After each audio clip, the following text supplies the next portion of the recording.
restaurant, then it will be or to the ice cream. I think that should be the answer. So your answer should be either next couple option here.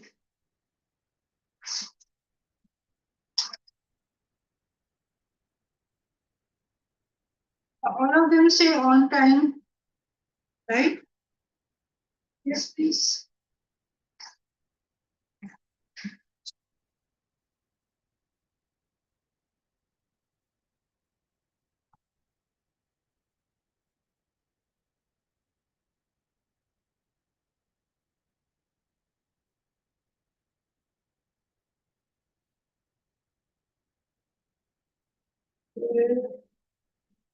Those orders. I don't have any option which has two input. I need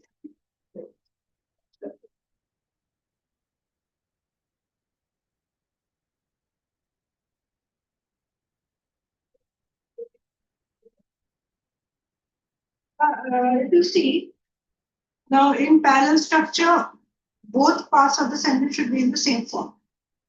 Yeah. So if you have either to the restaurant or to the ice cream parlor, it would be correct. But इसमें हमें वैसा कोई option नहीं दिया हुआ. Yeah. Now if you look at B, they place to before and then they have the other two phrases. So it reads, Vivek will take you to either the restaurant or the ice cream parlor. That is correct. Either or is correct. Yeah. And that two will be shifted before. Either you have two in both the phrases or you have two before, which applies to both phrases. Right? Okay, any other doubts? Yes. Number 24 is question number 4. Question 25. 25. Okay. So this is the preposition phrase. A leader should be tolerant in tolerant of.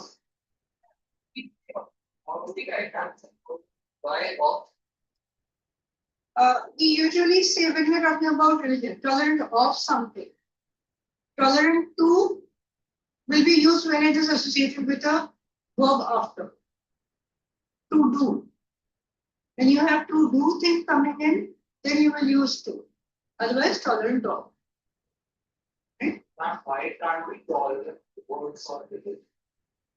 It can be two words, should be tolerant towards, usually two and towards is used in the same. So tolerant of. So we are talking about grammatically prepositional phrases. So when you, the correct preposition used would be of.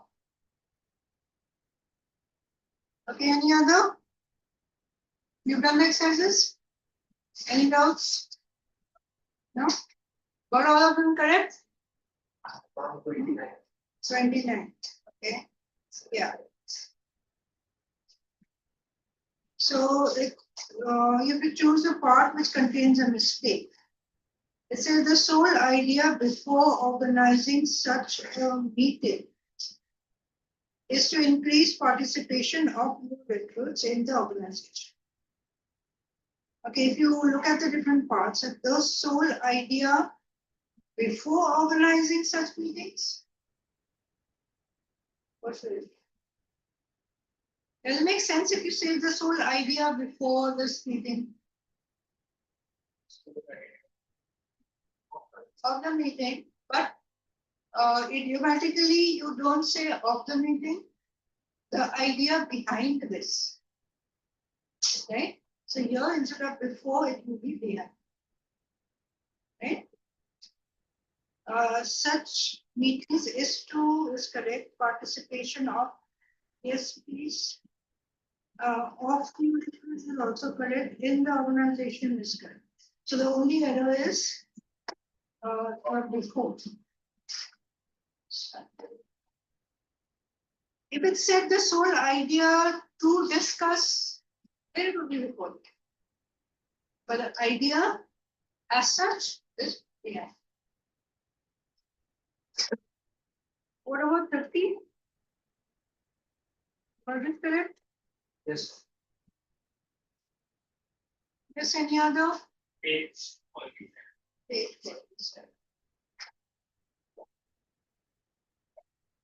Yes, good afternoon, Yashok. Good afternoon, Harini. We were discussing. Good afternoon, ma'am. Good afternoon, Any ma'am. your assignments? No? Yes, 40, page 47, question number 23.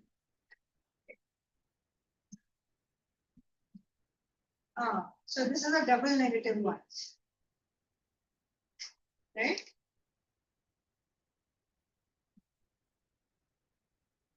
Now it says, unless he does not give up smoking, yeah, he cannot be sure of any improvement in his health. Now, if you read this question, this sentence, what does it mean?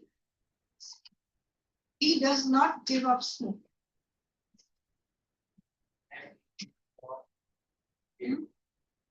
It's a negative, yeah.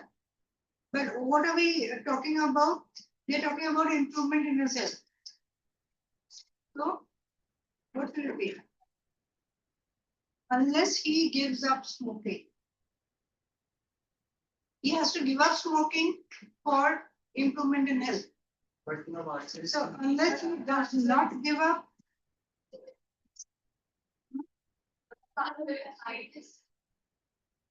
see, unless he has not given up smoking, he cannot be sure of any improvement in health. I don't think that's a good answer. Have they given any explanation? No, they just said that unless is negative. So we can't have two negatives coming together. The answer here should be B. Unless he gives up smoking, we cannot be sure. Yeah. So whenever you have two negatives coming together, analyze what the meaning is turning out to. Unless and not cannot be together, right? Yeah, usually. Now that will depend upon the context, of course. Right? Anything else? Sanika, any doubts? No? Did you people get the questions correct? Yeah? How many were? See, whenever you do an exercise, what are you going again?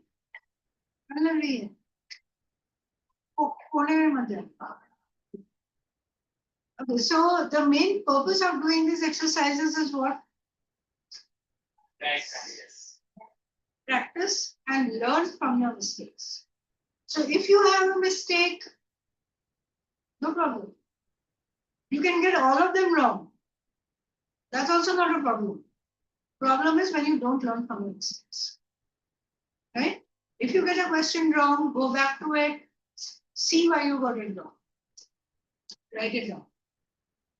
Right? So when you write it down, it will remain in your mind. Okay, this I had got it. So next time you come across a similar question, you will remember, okay, that question had this type of a problem. Now let me see what is wrong. Yeah. 25th one. Okay. Say the state level championship was held in Nagpur after 28 years, and the Maharashtra Chief Minister has also promised to lend support. Okay. So what do you see over here? It's the underlying portion. It begins with and then you have also. You need both. Either and or also. Right? So what will you go with? Should we be right?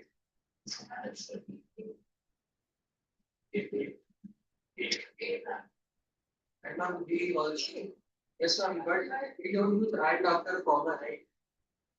We use and after a comma if, but there is a rule and after a comma has to be used. But then we have to see whether both the clauses or both sides of the sentence after the comma are independent clauses. So A is correct. So now if now we don't have any option which omits one of them. Either it's hence, the hence doesn't make sense. For doesn't make sense, but doesn't make sense. What are we left with? So if we see grammatically, yes, we will not use and also. But in this case, you don't have any option, which omits one of them, right? So when you have options given to you, you go with the one that is most relevant.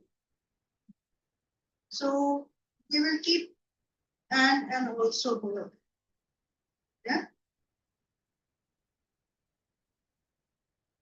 So in that case, A will be the only one which is more risk. Any other? But in this question, hence does make sense, right? Like if you're telling to someone and you're reasoning it out or summarizing it out, you can say it hence. But okay, when we use hence, you have a cause effect relationship. Yes. Because of something, something happened. Yeah. So do we get that type of relationship over here? Yeah, because of state level. State level championship was held in Nagpur after 28 years. Because of that, does it really make sense? Or which is a better version? See, when you have options, what do you, now here's where your analytical skills come.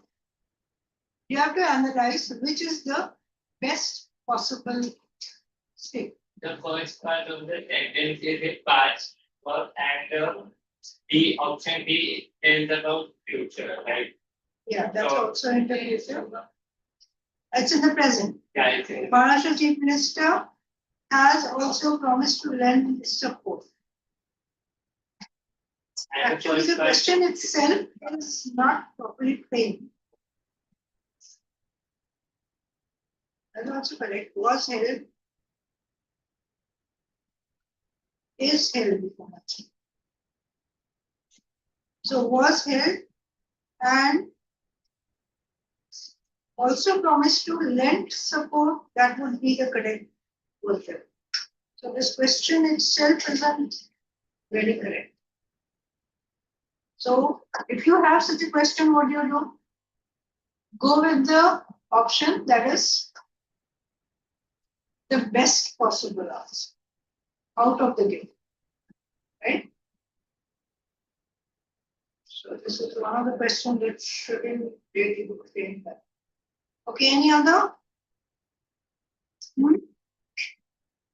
Yes, Harini, do you have any doubts? No.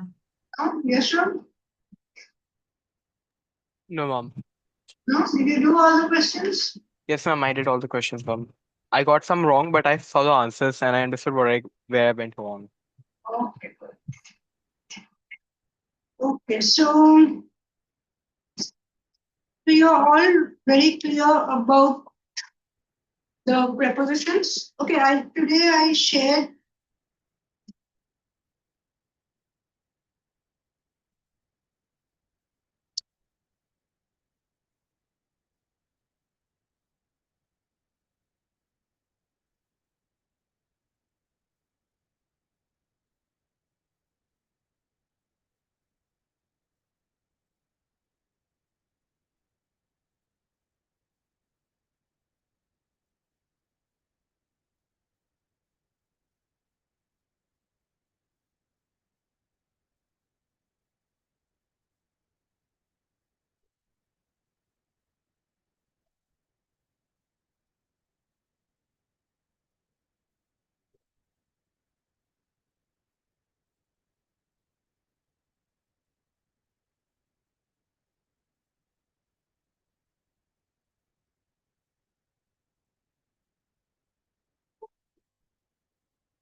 Today I shared a list of verbal phrases. Can you go through?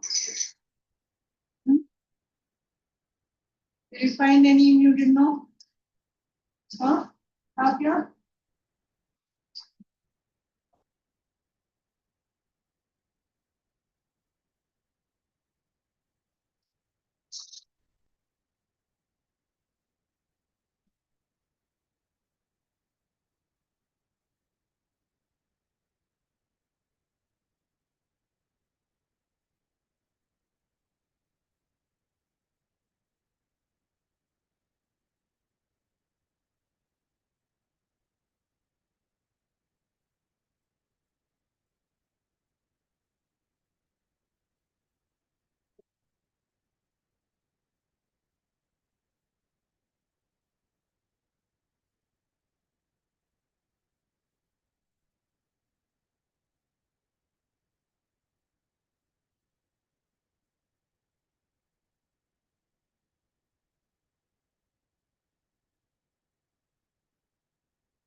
But online, let me know if you can Yeah. see. Yes, ma'am. We can see it.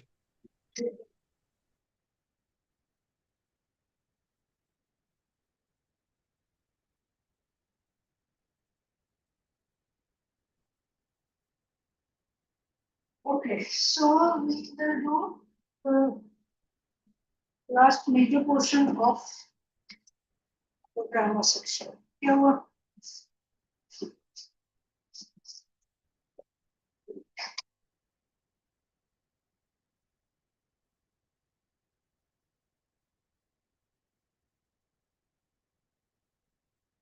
So this is what we call the modifiers. What are modifiers? Those of you who did it last year. Which year? It provides kind of information about Right. Anything else? So why do we need to learn the modifiers? Anything about the modifiers? Yes. Yes. The placement of modifiers is extremely important.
So when we talk about modifiers, what what can we see in a sentence which can modify the group? There could be phrases, there could be adjectives, adverbs. Those also can be modifiers. What do adjectives do? Provide extra information. Adverbs also provide extra information. So those are also modifiers. Yeah. Now, when you place these words in different ways, the meaning of the sentence may change. So you can have adjectives that modify, like a red house, or adverbs that modify very good or very fast, quiet and quickly. Okay. Now, for example, if you look at the first sentence, looking at the clock, he noticed that he was late. What's the modifier here? Looking at the clock. Yeah. He noticed that he was late is the main clause. Yeah. Here we come to parts of a sentence. So the main clause and the subordinate clause. So modifiers are usually, if it is in a phrase, it's a subordinate clause. So modifiers you will see will never be an independent clause. What is an independent clause?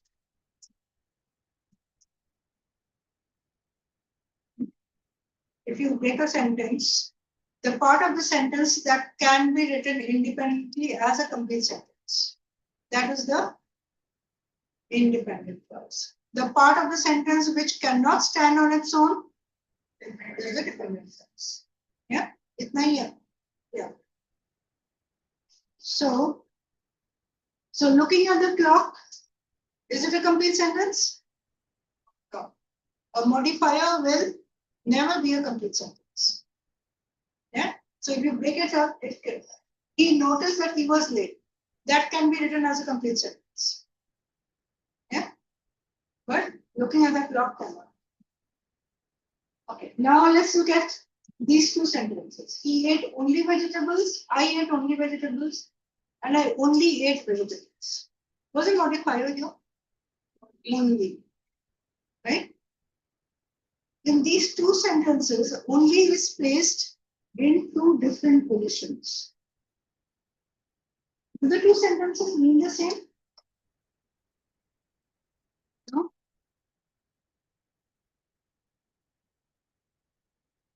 First one, I ate only vegetables. What does that mean?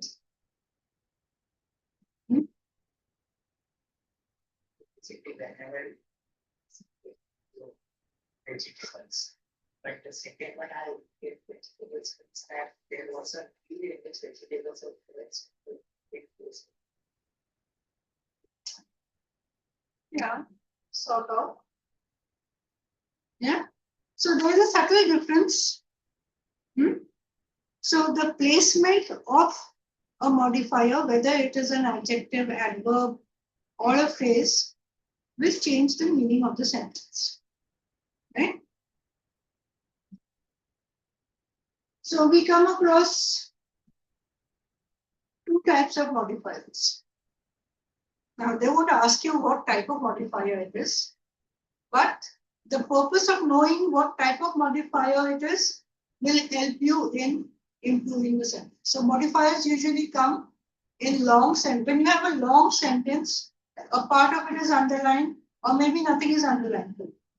And the question asks you to improve the sentence. These especially come in IPMAT Indore. Yeah, IPMAT Indore will not give you those sentences where a sentence given to you broken up into parts, identify errors. It will give you these type of sentences where you have to improve. So it could be modifier sentence, it could be parallelism, it could be active and passive voice, but in sentence improvement style. Right? So now we have two types of modifiers usually. The dangling modifiers and the misplaced modifiers. So if your modifier is in the beginning of the sentence,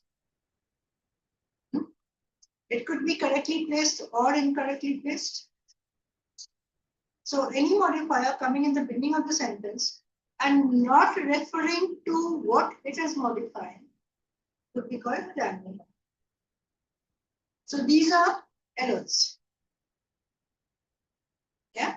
And misplaced modifiers, again, misplaced modifiers can come in the middle of the sentence or at the end of the sentence.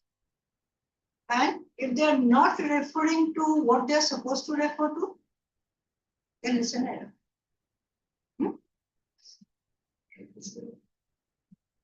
So we have our subject modifier placement, which we need to study about. Yeah. So what does it mean? Now say you are trying to modify, you're trying to add any information to a sentence. And it is not giving the meaning you intend to give it.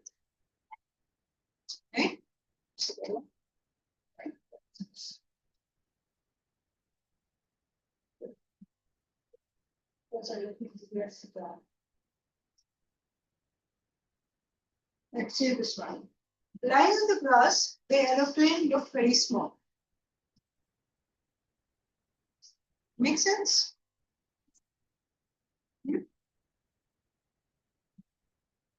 Right? So what is the meaning of this sentence? The aeroplane was lying on the grass.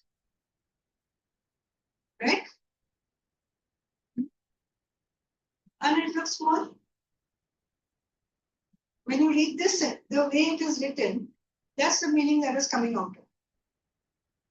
But suppose you intended to say that you saw the aeroplane while you were lying on the grass. Does this give that meaning? No, that means the sentence needs to be changed. Right? So now if you say, when I was lying on the grass, the aeroplane looked very small.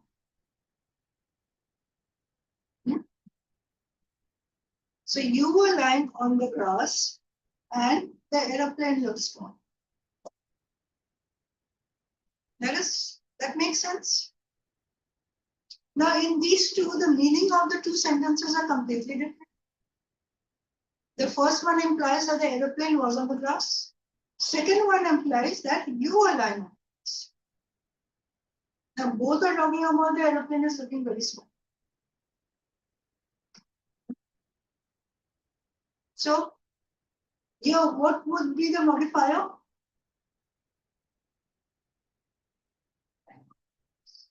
Lying on the grass. Right? Now, when you are talking about lying on the grass, what is coming next to it? The aeroplane. So modifier is referring to the subject, which is the aeroplane.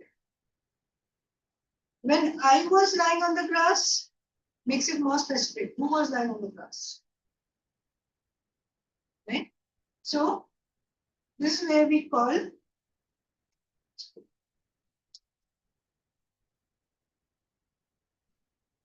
that's what we call subject modifier placement. Now we did subject verb placement.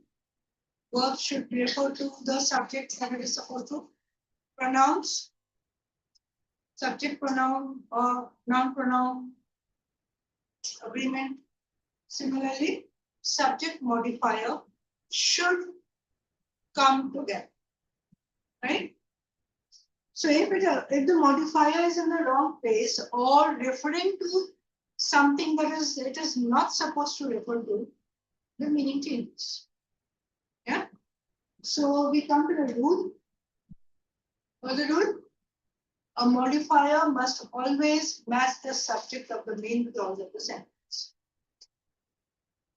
Right? And the modifier should always be as close as possible to the nouns they modify. So if you have a modifier, it should be clear what it is talking about. So any extra information, what is it talking about, should be clear. Shrish, your fine. You can sit over here on this bench. You won't feel good. So this is clear. Rule. Any modifier in a sentence should match the subject of the main clause, and it should be as close as possible to the noun or the subject it is modified. Right? Now, going further from here, if you have a modifier in the beginning of the sentence, you'll have a comma after it, and the noun will come right after the comma. Okay? So, now if we talk about a dangling modifier comes in the beginning of the sentence. And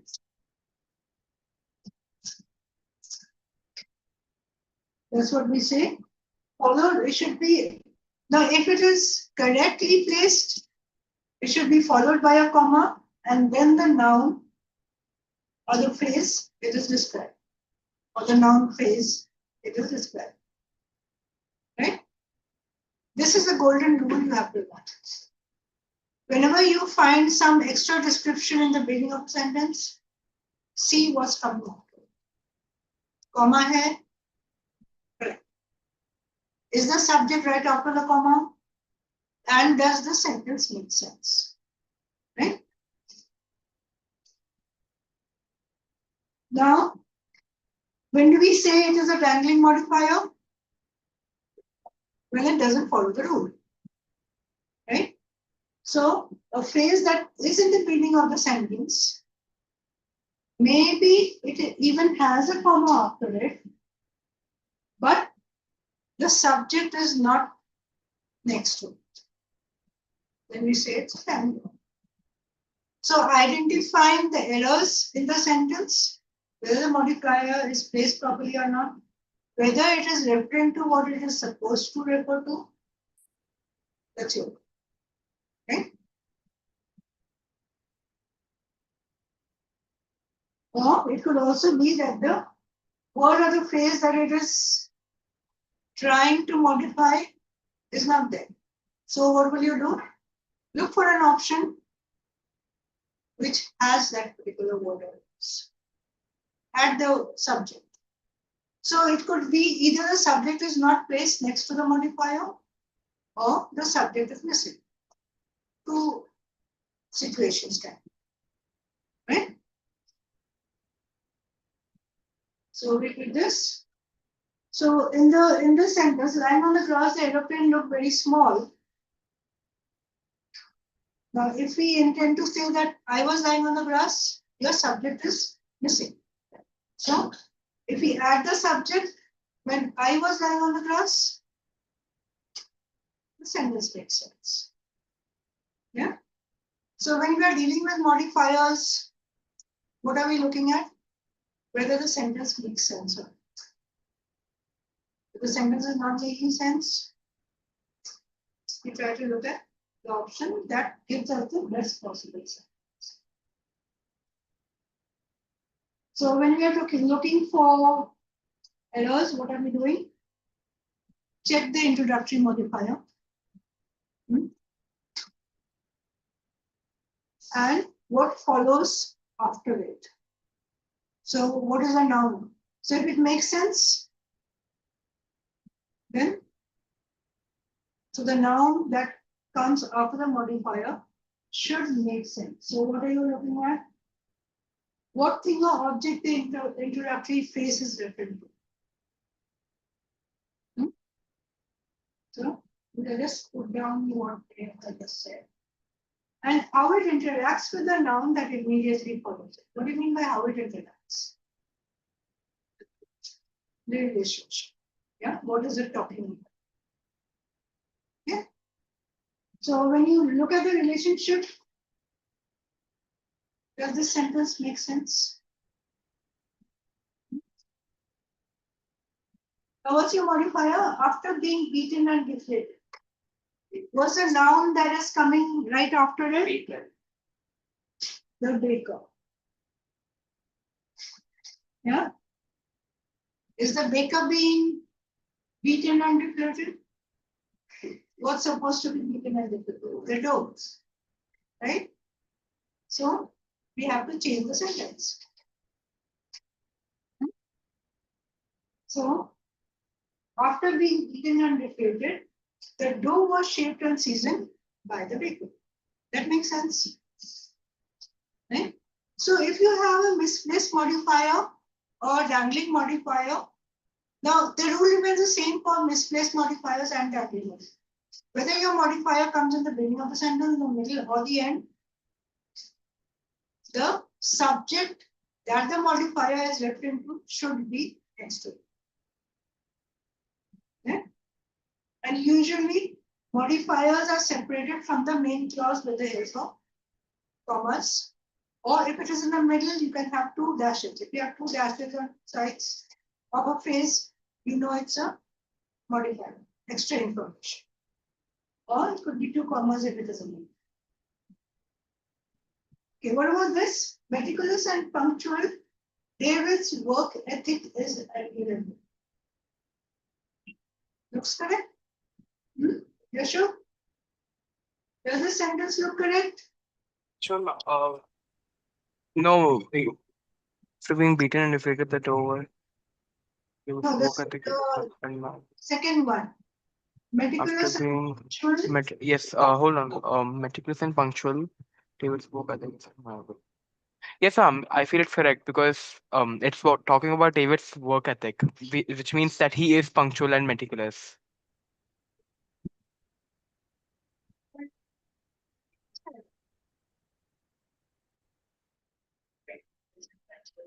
Hello. David is Yeah. meticulous and so. Okay. Yes. Can you hear me? Yes, we can hear you. So you said it's talking about David's work ethic. Now, David's work, okay, when you are dealing with these type of sentences and you're not very sure, what do? Break it down. Turn it around.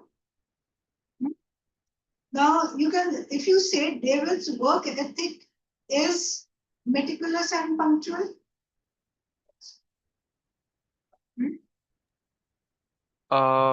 No, you David- cannot say that David's work ethic is meticulous and punctual. So what is the noun phrase that we have over here or a subject? David's work ethic. Yeah. Now, work ethic can't be meticulous and punctual. David can. So we need to change the sentence over here. Change the format of the sentence. Yeah. So what should we say instead?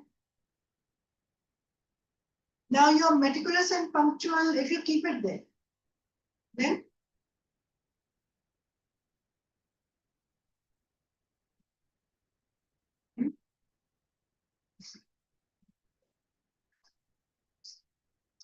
David is admired for his work ethic, we can say. Right? So now what is our main purpose? We don't need David's work ethic, we need David. Your noun that should come next to the modifier is David. Okay? Now David's work ethic can be taken somewhere else. So we have to reformat the entire sentence. So let's see. Meticulous and punctual. David has an admirable work ethic. So David is our noun, which comes after the comma next to the modifier. So now you understand what we mean by modifier should be next to the noun that is modifying. So whenever you have these type of sentences and a modifier in the beginning, what do you have to do? Figure out what the modifier is actually referring to or should be referring to that. And is it referring to what it should be? So any sentence you get, and you will not get very short sentences, you get long sentences. Yeah. So you have to be able to identify the subject of the modifier. Okay. Let's move on. Now there's another thing which may confuse you. Those are the possessives. Possessive always confuse us, right? Very cheeky people coming in. So again, we have to see whether the noun that is coming after the possessive refers to the belongs to the noun itself. Right? So let's look at these sentences. Long and tangled, it was difficult to comb the child's hair. Seems to be correct, right? It is difficult to do this. Now, what's your modifier? Long and tangled. What is long and tangled? Child. Child's hair. Right? Now, in this particular sentence, as it is given, Is it clear what long and tangled is referring to? Not clear. So we need to bring clarity to the sentence. What can we say? It happens and scale. Correct. Right? So what are we doing? We are figuring out what long and tangled is and bringing that next to the modifier. So any sentence, break it down, identify the subject, bring it closer to the modifier. Simple? Easy to remember?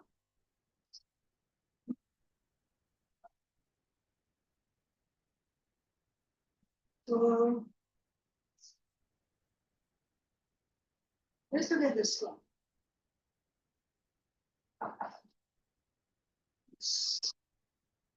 Sheet. Okay, coming out of office, Jimmy's wallet was stolen. Modifier is coming out of office.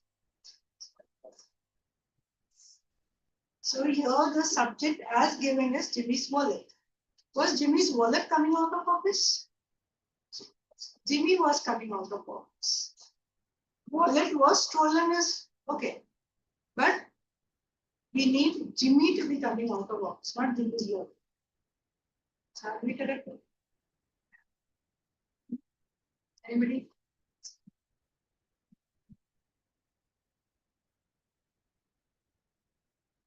When Jimmy was coming out of the office, full wallet was Yeah, I'm sure. Now Suppose your first part is not underlined, the second part is underlined. Then what will you do?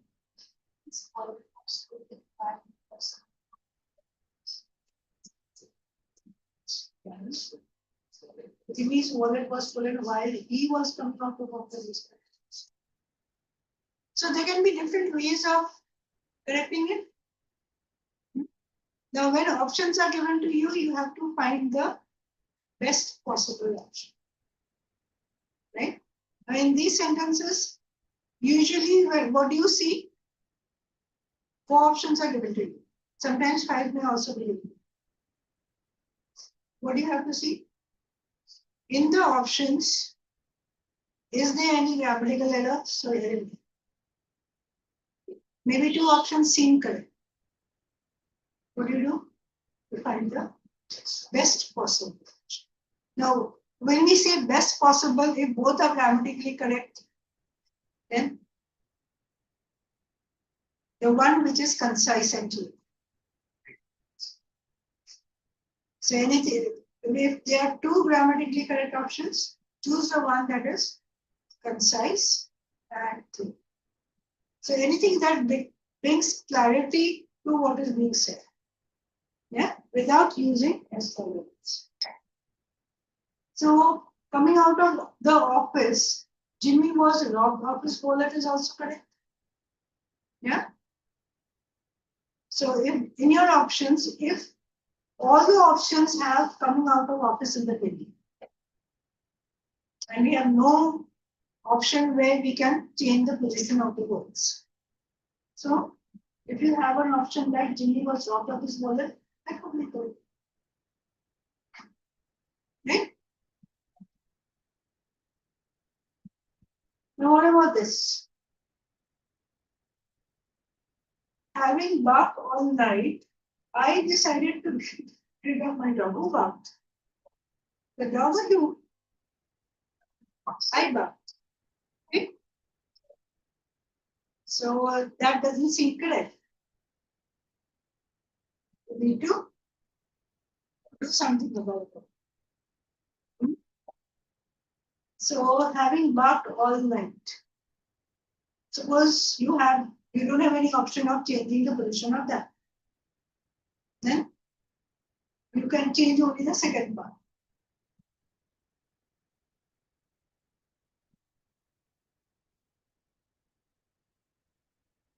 Can you use passive voice?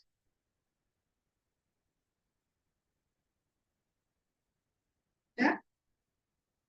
So having barked all night, my dog was then something, whatever option you did. My dog was gotten rid by me. That doesn't make quite sense. So now if you have options like, now if you don't have any options and no instructions are given, you can do anything. So my dog having barked all night, I decided to get rid of him. Makes sense. Right? Or if we turn it into a subordinate clause, and because my dog barked all night, I decided to get rid of him. That makes sense? So what are we doing? The different ways of correcting it and making sense out of the sentence.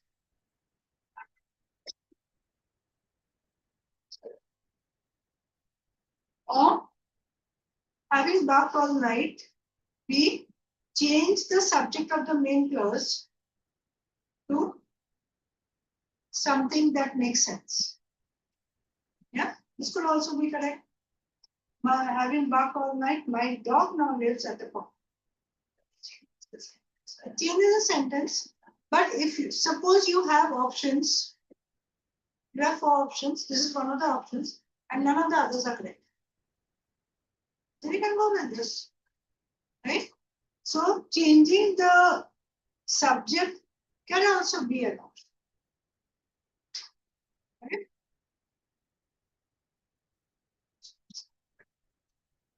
So this is what our golden rule is: modifier, comma after the modifier, and the thing or the subject that is being modified right after it. Right? So what do you have to do? Identify the nouns that are coming after the comma. That is coming after the modifier. Yeah. Immediately after the modifier, what is coming? You have to figure that. And whether that is what the modifier is currently describing and what it is supposed to be describing. Absolutely, thick modifier is always supposed to be noun. Hmm? The thick modifier, is it always supposed to be noun? It could be noun, it could be pronoun, Anything. it could be a verb. But usually you have to see what it is. If you have a phrase, usually a noun will come after that. If you have an adjective or adverb, then maybe a verb can come or a noun can come. Right? So if you have an adverb, you can have an adjective or a verb. But if you have a phrase, then there should be a subject, which could be a noun. So this is what you do. First you identify the modifier. Then you see what is coming next to the modifier. Is it what the modifier is talking about or is it not? Then you determine the error, eliminate options that are not giving you the correct answer. Simple. Whenever you have options given, now that's what always you get. You are not going to write the answer on your own. It's all MCQs. So first thing you do is eliminate your answers. Saves time. Then you have maybe 2 options to deal with. And then you can figure out the best possible answer. So the clearest and the most concise, that is what you are going to do. Now, what about misplaced modifiers? We deal with them in the same way. Timing modifiers were modifiers that came in the beginning of the sentence. Now, if you have extra description of modifiers in the middle or the end, then same thing. If the modifier is not close enough to the thing it is supposed to describe it, then we have to make the changes to the sentence. Same rule applies. Suppose we have this. I saw a tiger while bathing. Apparently the sentence makes sense. But does it give you clarity? Doesn't give you clarity, right? Srish, what is you doing? Can you turn around and look at me? Can you please close the book? Close the book, look here. Then it shouldn't be that later on you say I didn't understand. Okay, so I saw a tiger while bathing. Who was bathing? I was bathing or the tiger was bathing? So, not very clear. Right? I could be bathing or the tiger could be bathing. Right? So we need to get clarity to the sentence. How can we get clarity?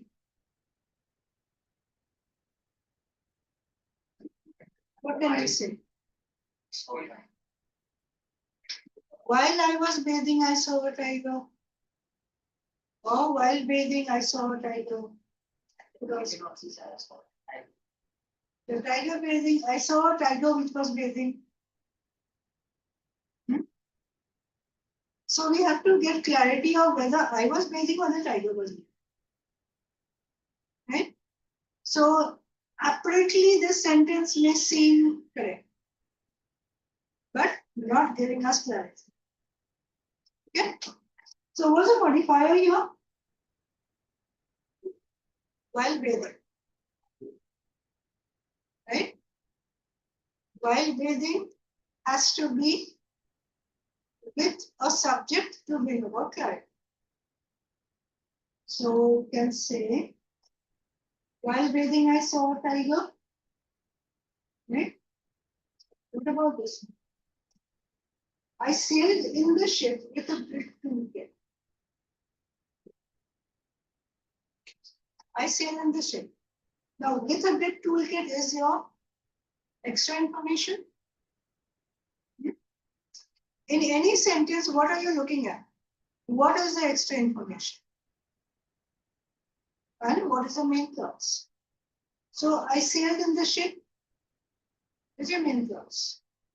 With a big toolkit, I had the big toolkit or the ship had. In this sentence, is it clear? It could be the ship had or I had. Both could be possible. Right? Now, what do we do to bring clarity? With the big toolkit, I sailed in the ship. That means I had the tool. Yeah? Now, suppose the ship had the toolkit.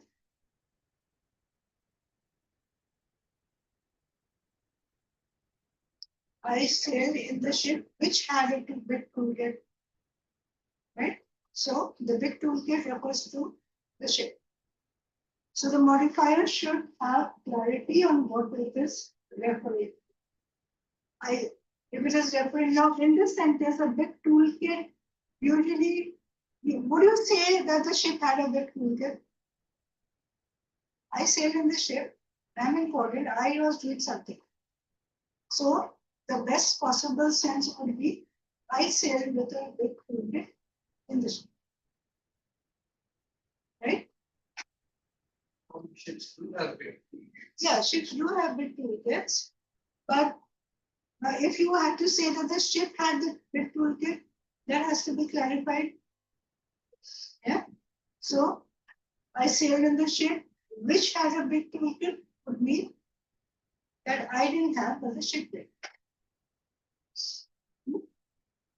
So any sentence you get, you have to figure out what the modifier is. So fixing the modifier in the sentence is important. Sentence improvement questions. So modifiers should always appear next to the words they respect. whether it is a damping modifier or the misplacement. So your modifier can come in the beginning, in the middle, or at the end, but in all cases, there should be clarity of what it is talking about. If that clarity isn't there, we need to change the format of the sentence somehow. So, out of all the options that are given to you, you have to figure out what you're talking about. Suppose we are looking at this sentence. She handed out brownies to children wrapped in foil. Makes it funny, right? Who were wrapped in foil? Children. Who are supposed to be wrapped in foil? Young kids. So, what can we say? Children. So, brownies wrapped in foil will be the correct one.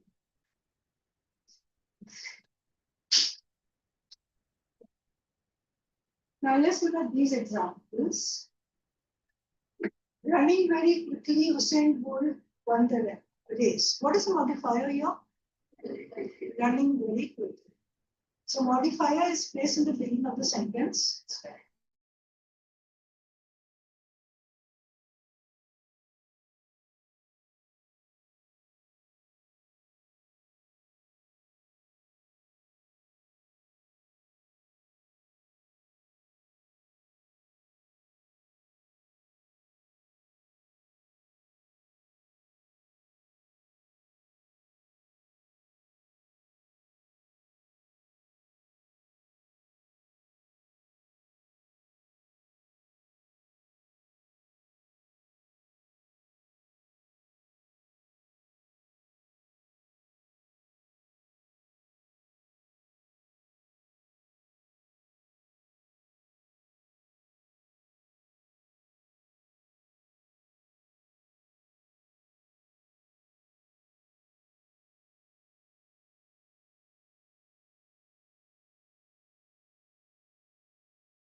So sorry, Harini and Yusuf, we had a power outage.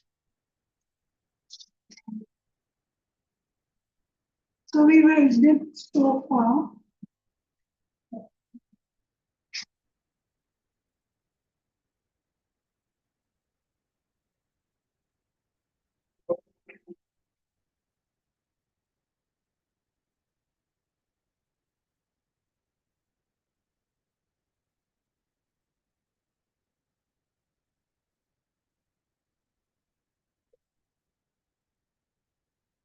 You will let me know if you can see those screen as it changes.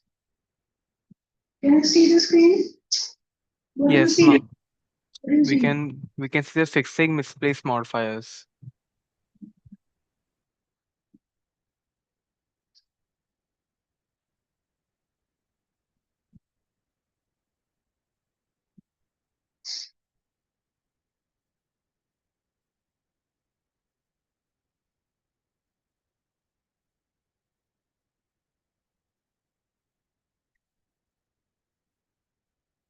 Okay, now what do you see? Sentence improvement. Okay, let's look at these three sentences. Trish? So can you identify the correct version? Best possible version. First one. First one. First one.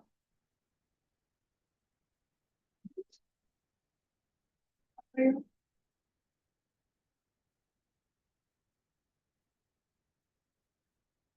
You're confused. First thing, break it down. What are we talking about? Most participants selected a lunch from the menu that was high in sugar. So what is the modifier here? That was high in sugar. So now we have to see what was high in sugar. What did they select? Right? Most participants selected a lunch from the menu that was high in sugar. So what was high in sugar now? The menu was high in sugar. Right? So we have three versions of the sentence. Next is Most participants selected a lunch that was high in sugar from the menu. Does it make sense? Becomes a little complicated. It's odd. Sounds odd? Grammatically?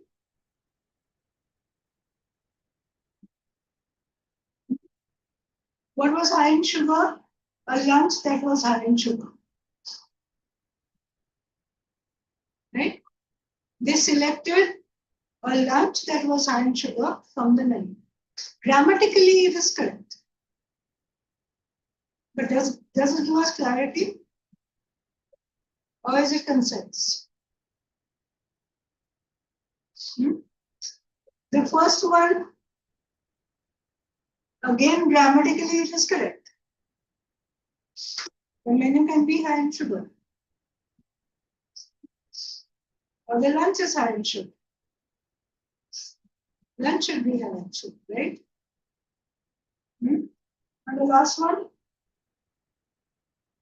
most participants selected from the menu a lunch that was high in sugar. Does that give us clarity? Right? That makes it clear. They selected a lunch, right? From the menu, they selected a lunch that was high in sugar. Grammatically, all three seem to be correct. But what is the best possible option? Which gives us clarity. Concise and clear. Most participants selected from the menu a lunch that was high in sugar. Right? So there's no confusion of what was high in sugar, whether the lunch or the menu. And what they selected. Right? So if you have something like this, look at your options carefully. Now, sometimes it could be a little debating. So if you go and ask AI, they may give you a different answer. You go and ask another AI, it gives you another different answer. I tried all sources. Each of them gave me a different answer. Then you use your own analysis. So, which one is the clearest? Third. Right? So if you go with the third one, there is no debate. Okay? What about this?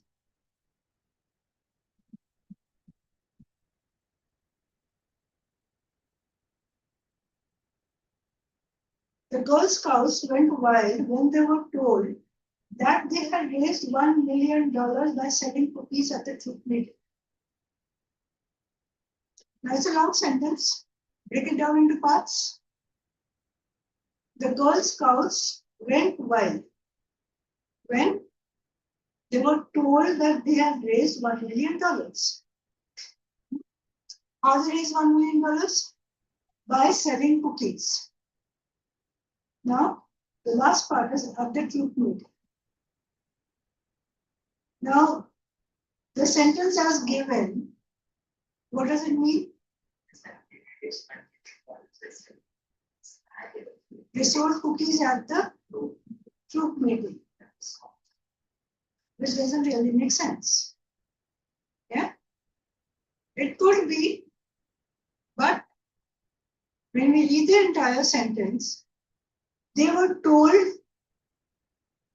who told them? Or when were they told? They were told at the troop meeting. So how do we modify the sentence? Shrish, how do we modify the sentence? Everyone think?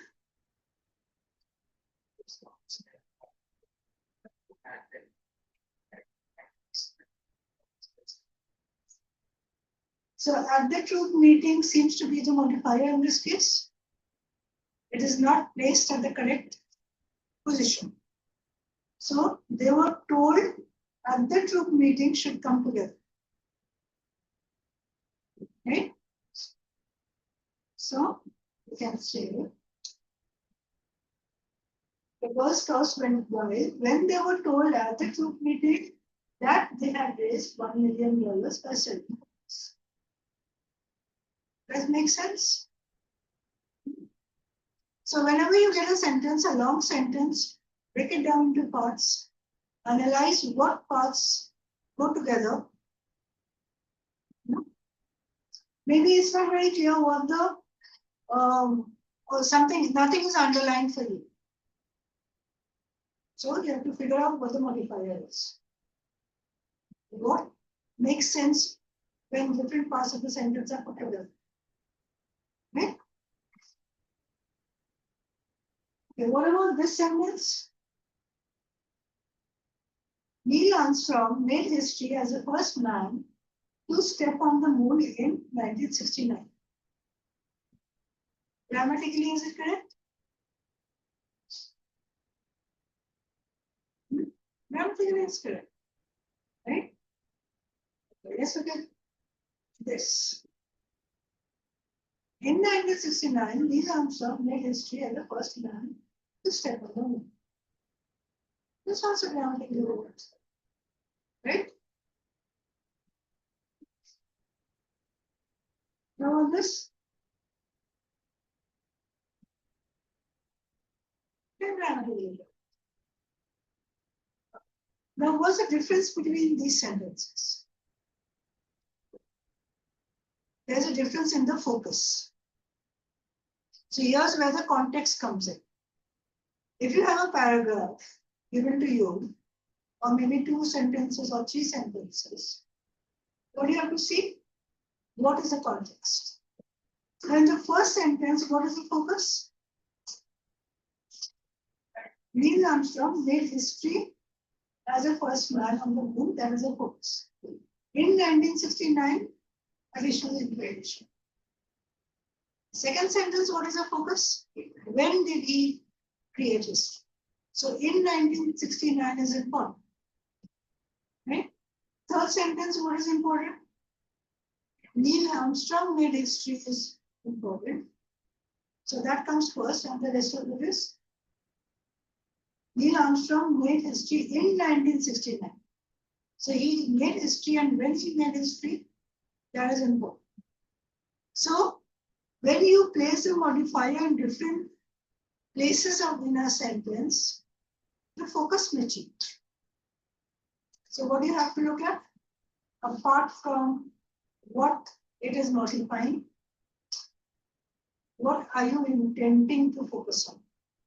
Or what is the sentence intending to focus on? So if it is a standalone sentence, all of them are correct. Right? If it is in a paragraph, we need to see what the focus is. If the event is important, we can go with third one. If the year is important, we go with the second one. If Neil Armstrong making history is important, we go with the first one. Right? So as your focus changes, your placement of modifier changes. Right? So this is where your deep analysis happens. Let's look at some more problems. This is what we were looking at. Running very quickly, Usain Bolt won the race. Modifier placed in the beginning of the sentence. Shirish, क्या है नीचे? Can you please focus here?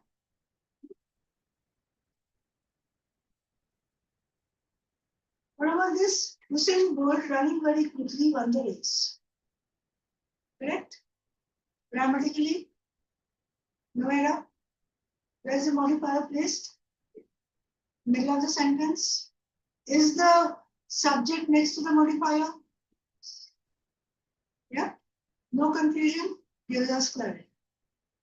So the first case, it was in the beginning. Second case, it was in the middle. Now, where's the modifier in this sentence? Karan is visiting Japan the land of the rising sun. Modifier and the end of the sentence. The land of the rising sun refers to Japan.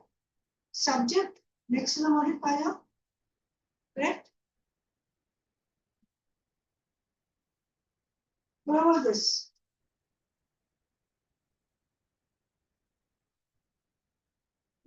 Read the sentence. Makes sense? So what's the subject and what's the modifier? So gifted by a friend is the modifier. What is it supposed to be describing? The scarf. So we have to correct the sentence. What's the correct version then? She picked up the scarf, it was gifted by a friend and carried it around. So we have to move the modifier to describe the subject it is supposed to describe.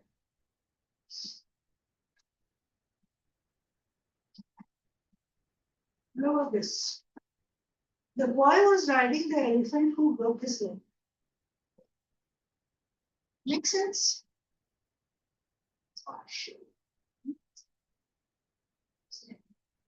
So in this sentence, what do we figure out? The elephant had broken his leg? It could be true. It could be true, It could be true. right? So, but if you wanted to say that the boy had his leg, it was fractured, then it would be correct.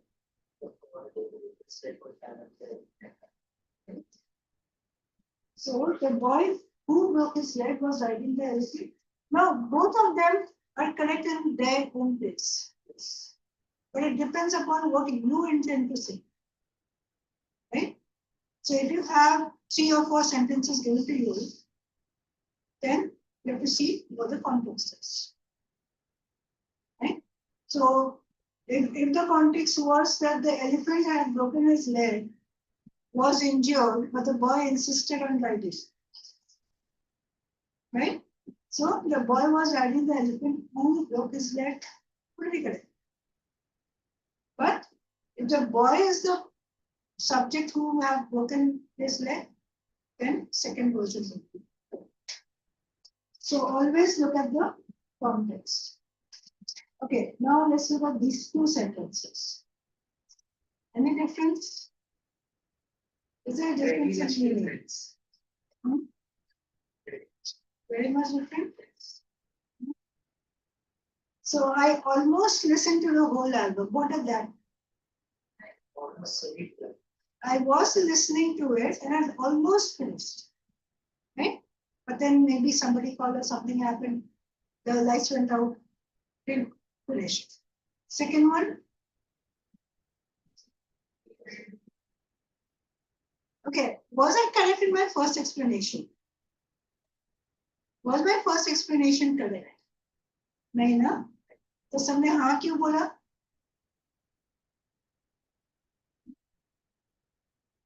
That was the explanation to the second one.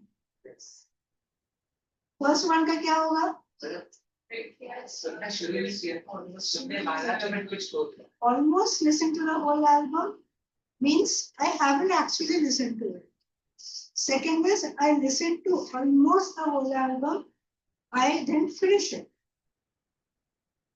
Right? So if you see, almost is your modifier. You placed it in a different place. The placement of the modifier changes the meaning.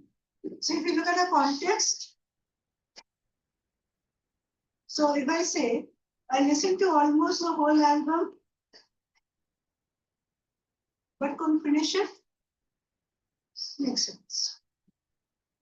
I almost listened to the whole album, but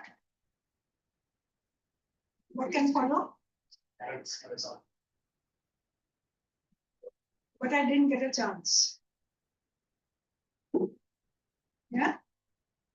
So there's a subtle difference, but yes, there is. Yeah. What does this mean? We read that Janet was married in her last letter. Does it give clarity?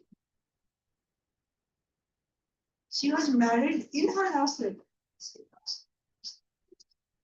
We read in her last letter that Janet was married. That gives clarity. Right? And I'll go for example, both the sentences are correct. Both the sentences are correct. It is But the placement of almost changes the meaning a little. Right? So standing alone, the sentences are correct. Then you have to look at the context. Okay, so this can be rectified too. In her last letter, we read that Janet was married. consonant period last. Yeah. We read in her last letter that Janet was married. What about this? Pleased with their conduct, it was decided by her to honor them. Definitely not concise and clear. Right? So, what can we do? Arimi, what can we do about this sentence?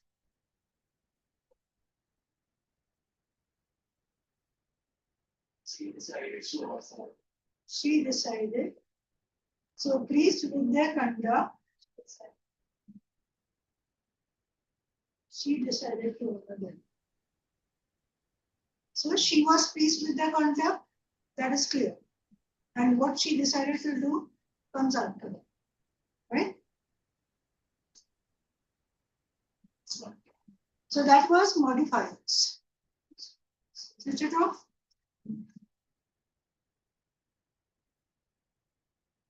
So modifiers is clear. How to deal with them?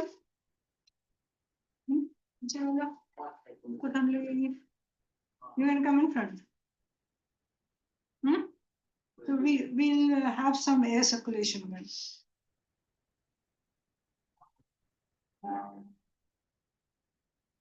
Again. Okay, so now it's clear what modifiers were. Extra information placed in a sentence. What it is referring to should be clear, and the sentence should be concise. Right? Okay, now we move on to another concept that is called parallel structure. Parallel means both in the same form.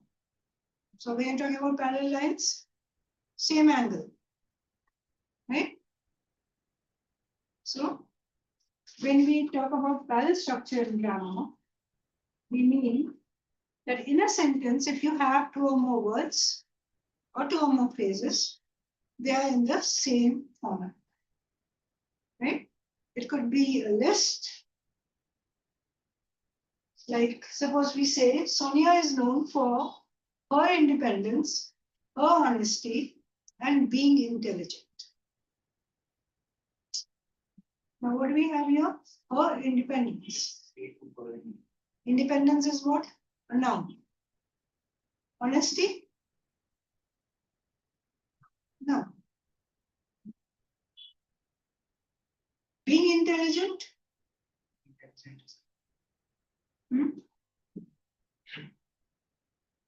So what is independence and honesty?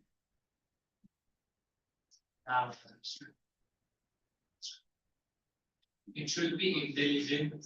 We should be intelligent. Very intelligent. So if we want it in the same format, independence, honesty, intelligence. Her intelligence. Another thing, her independence, her honesty is coming in. So the third one also will be her intelligence. So that's what we call parallel structure when we're talking about words coming in. So they should all be in the same grammatical form. Whatever is, so if they're nouns, all of them should be nouns. If they're verbs, all verbs. Adjectives, all adjectives. Gerunds, all gerunds. So what do? Break down each item, figure out whether they're in the same format. Secondly, what comes before? Like here, if your sentence was, Sonia is known for her independence, honesty, and intelligence, then we don't add her to all the words, all the qualities. But if you have her in two, third one also should have her. Right?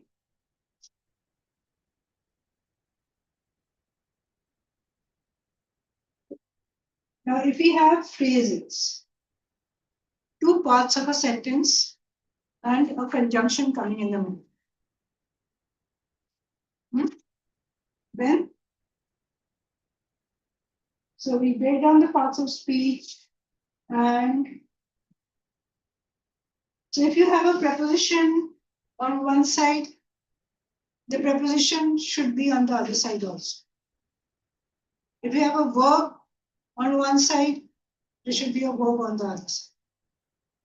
If you have a to-do phrase on one side, other side of the preposition should also have a to-do verb. Yeah? Let's go into some examples. There is one. I am allergic to the dog's hair and how it smells. Now, what do we have in the middle? Was a conjunction.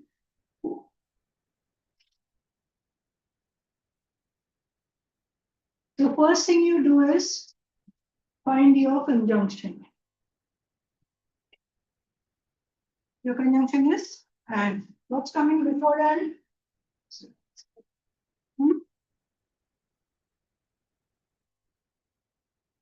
I am allergic to the dog's hair. Yeah. So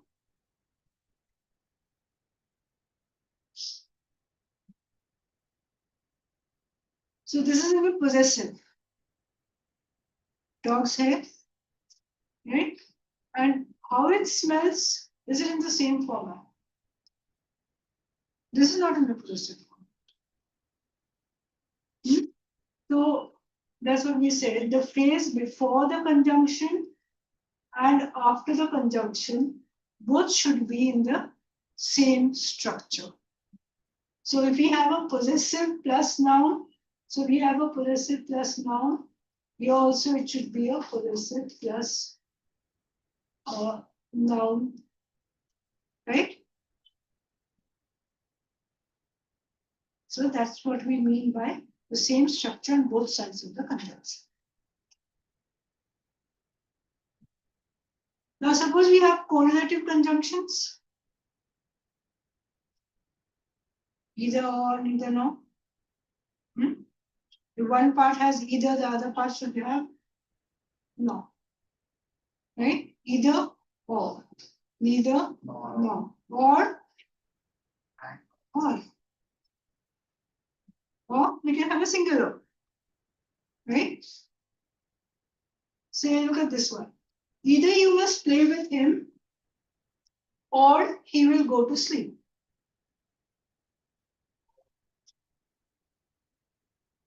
Now we have either or. Now let's look at the rest of the sentence. It says, you must play with him. And we have or he will go to sleep. Is it the same format? You must play or let him sleep. That is the same structure. Right? Confusing? You must either play with him or let him sleep. Is that better?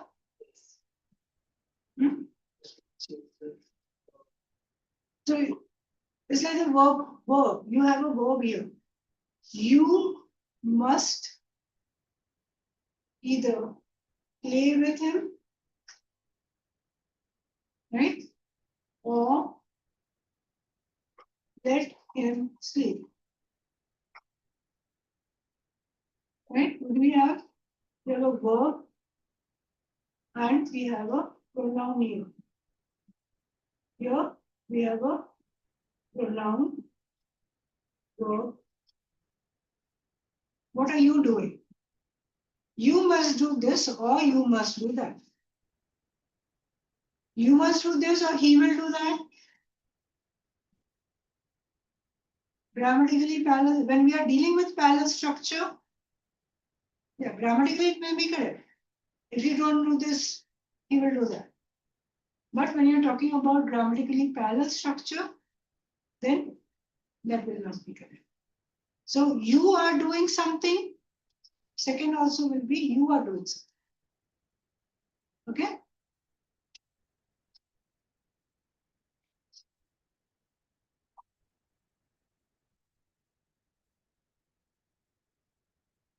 Or it could be, now, if you don't have the second option given to you, then you can remove the either, you must play with him or he will go to school. If you don't do this, he will go to school. That makes sense? But if you're talking about either or, then the subject or the person who you are talking about has to be this. Right? So in this case, we don't have the either, we have only or. So to correct the first sentence, we can have two options. You must either play with him or let him sleep. You must do this or do that. Or you must play with him or he will go to sleep. Either will not come. Okay? So in this case, we remove the correlative conjunction. We put only conjunction or. Or is what type of conjunction?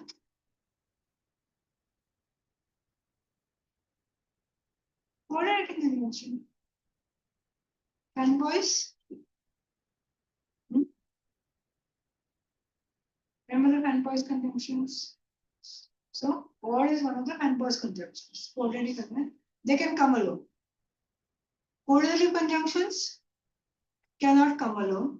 And when you are using correlative conjunctions, you have to make sure that both the sides of the sentence or both parts which are connected with the correlative conjunction are equal. Okay? Let's look at this sentence. This concerns, okay, Yashob and Harini, I hope you can hear me. Yes. Yes, ma'am, we Yes, can hear ma'am. you. So his concerns were, first, the absence of a plan, and second, there was disregard of discipline. The first thing, what do we do? Break it down. What are we talking about? His concerns were the first thing that his concerns were. Yeah, we have two concerns. First, the absence of a plan. And second, there was disregard of discipline. Are they in the same? So if you look at this part and the second part, so are they in the same format? No, they're not in the same structure. We have to bring them to the same structure. Yeah. Okay. Suppose we keep the first part. What do we do to the second part? Now we have the absence of a plan. Right?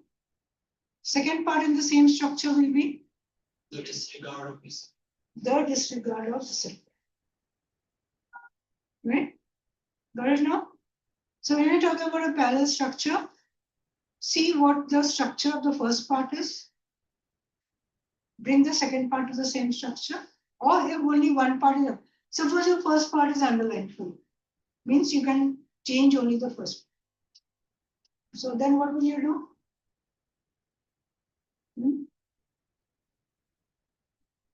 You can say there was absence of a plan. disregard of discipline. That's also correct. So there was no plan. Second, disregard of discipline would be correct, or there were first the absence of a plan, or and second the disregard of discipline.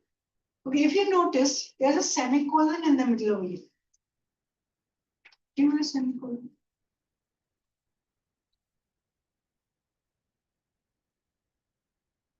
We remove the and.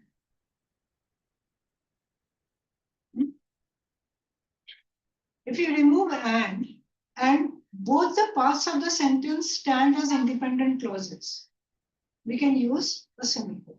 So could semicolon be used as a conjunction? Yes. Semicolon can be used as a conjunction only and only if the two parts of the sentence before and after the semicolon are independent. If one of them is not an independent clause, then we cannot use a semicolon. Yeah. Similarly, when we have and, we should have a comma and. Right? Or if it is a continuous sentence, we can have and without a comma. But if it is joining two independent clauses, say we have one independent clause and a second independent clause, we can use comma and or a semicolon. Right? So if you have any punctuation questions coming in where you have a semicolon, first thing you see is whether the two parts are independent or not. So if you see the sentence, his concerns were, first, there was no plan. Can be written as an independent clause. Second, disregard for discipline, independent clause. So we can have a semicolon.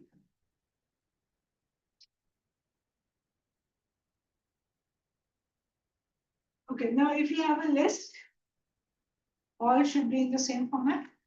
That's what we said. Let's look at this. Is it in the same format? The class valued respect, honesty, and being on time in a teaching. Respect, honesty. What are these?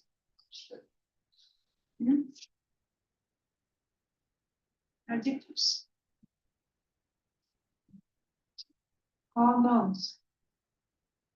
Honesty. Yeah. So in the third part, and what can we say? Valued respect, honesty, and punctuality. Punctuality. Right? You can say punctuality. Let's see this. Punctuality or promptness.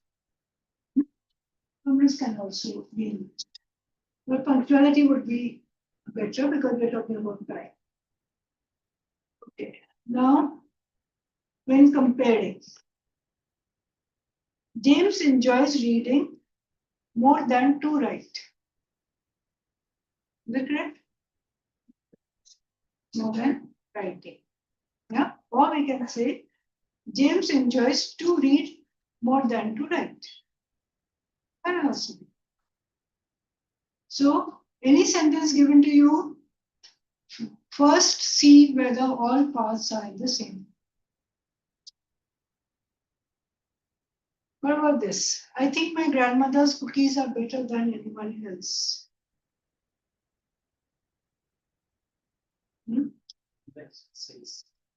Grandmother's cookies better than anyone else. This we have come across in possessive nouns also. Comparisons. Jerry likes walking and to swim. Same as the first one. And swimming. So here walking is what format? It's a gerund. Swimming, gerund will be correct. Or infinitive to walk and to swim would also be correct. But one gerund and one infinitive will not work. Right? So this we just did. and her inheritance. Now let's look at this sentence. Max loved only three things: model airplanes, fast cars, and going fishing.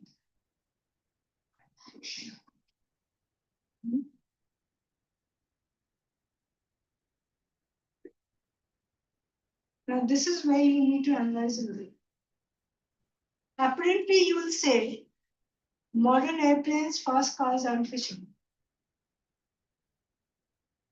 Right? Let's look at it a little further.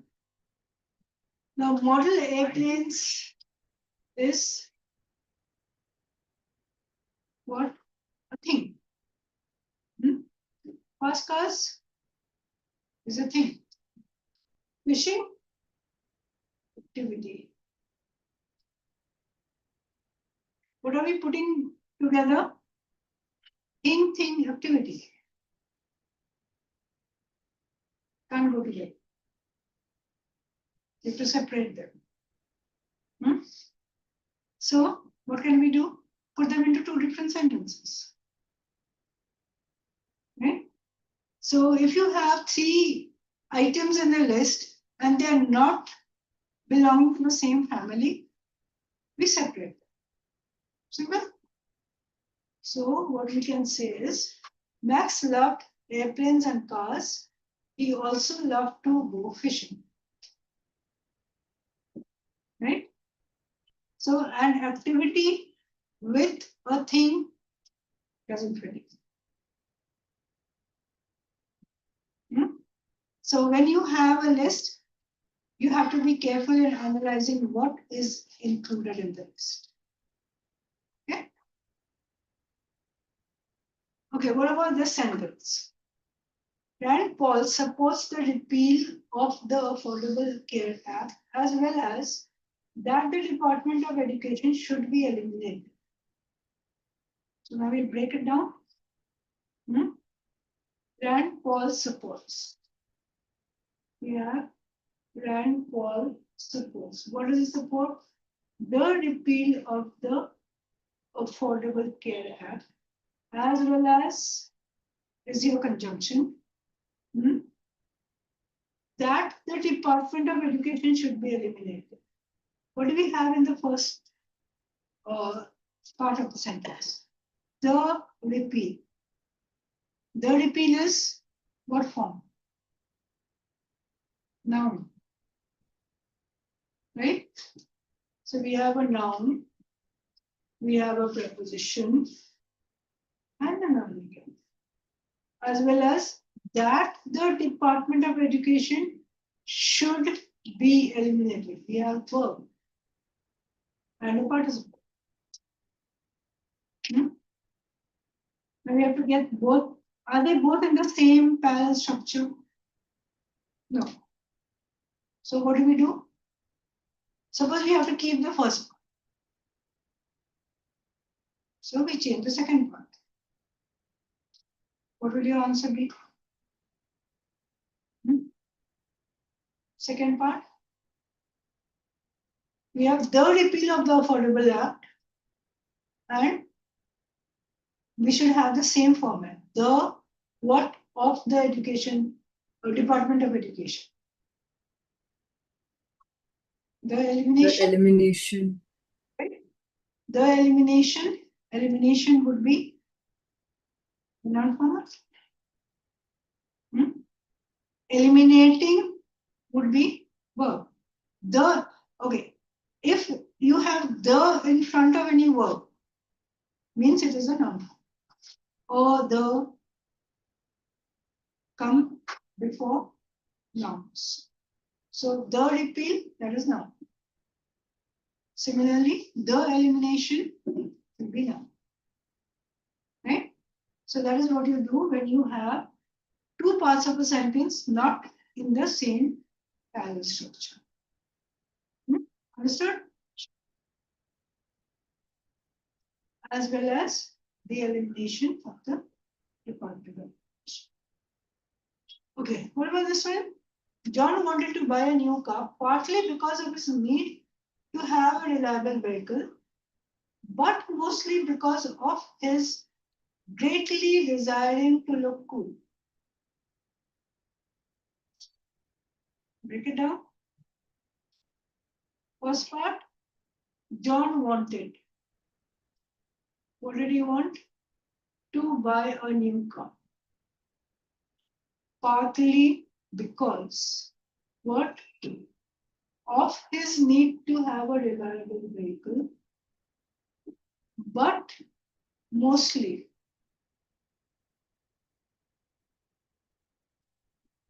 because of his greatly desiring to look cool. Need, his need. Yeah, we need the second part of the sentence in the same format. So, what will we say? His desire or his great desire to look cool. That can work. Now we have, but mostly because. Do we keep it?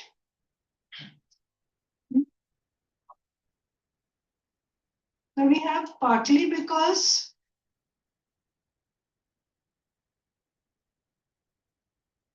mostly because. Are they in the same parallel structure? No. There's some extra words, of course, but as a parallel structure, does it work? Let's see. It does work, right? Now we have, if you look at the whole thing, we say partly because of his need, but mostly because. Now, partly because and mostly because we are not eliminating. If we have an option which has eliminated these two, then it's okay. But if we are not eliminating, then partly because and mostly because I have the same structure. No issues about that. Our only issue was his need and his desire. Yeah. So we keep his need and his desire. Now, if we see, do we need the greatly?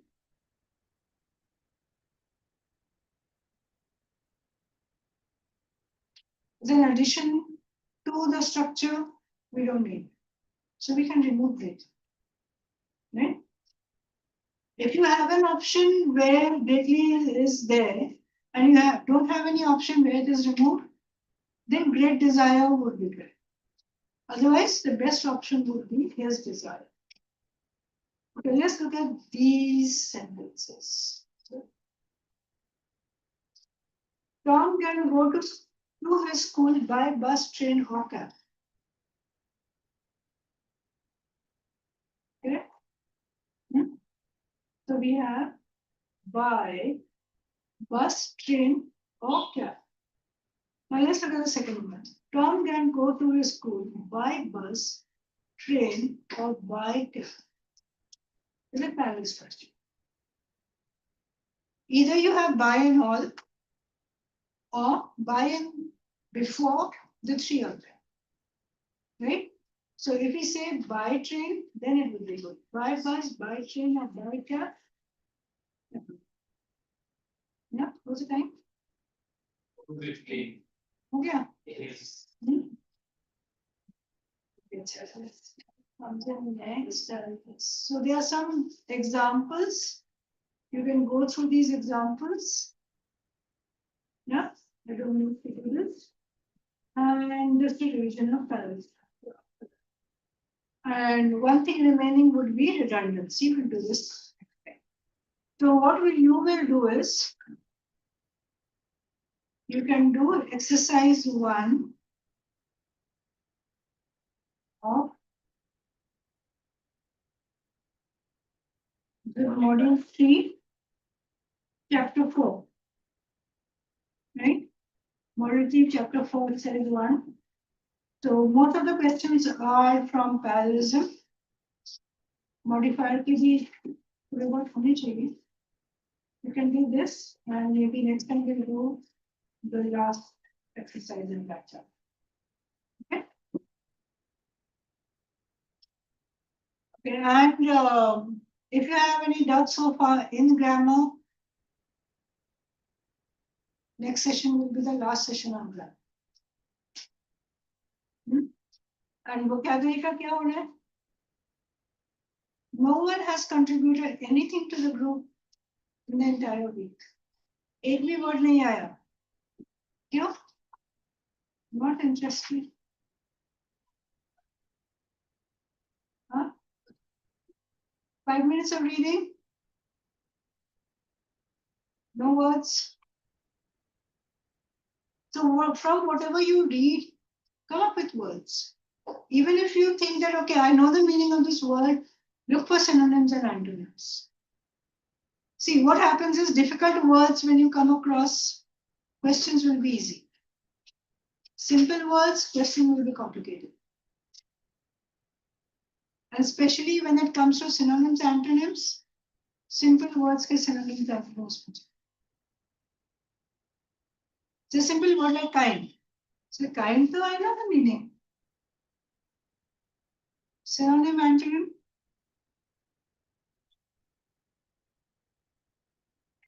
Yeah?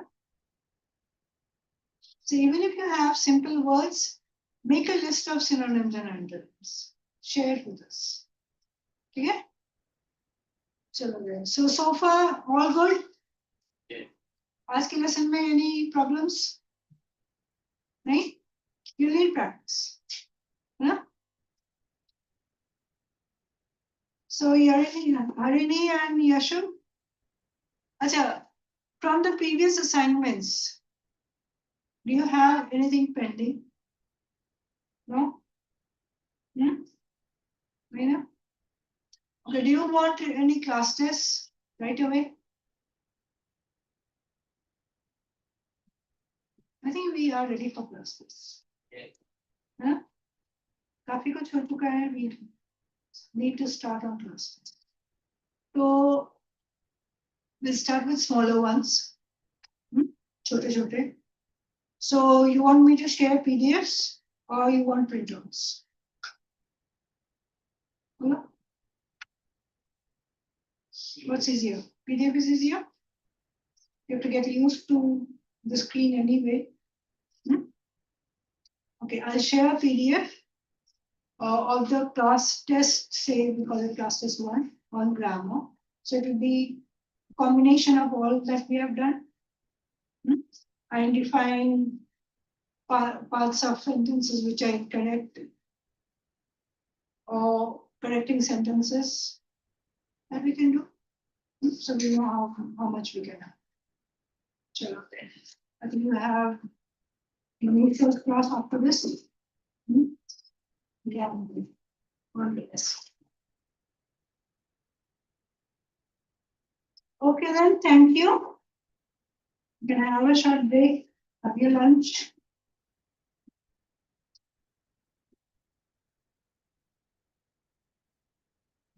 Thank you. Thank you, ma'am. Bye, ma'am. And class by 15 minutes on a regular basis. So we can put in 15 minutes of vocabulary every session. Was thinking of that. The vocabulary is lagging here. Huh? We can begin at 12. End at 12:15. At 2:15. What's it?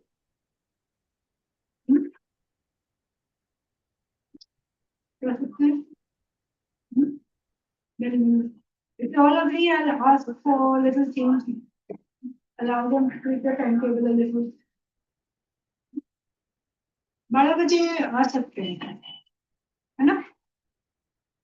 It will help us. I'll see. Okay, thank you.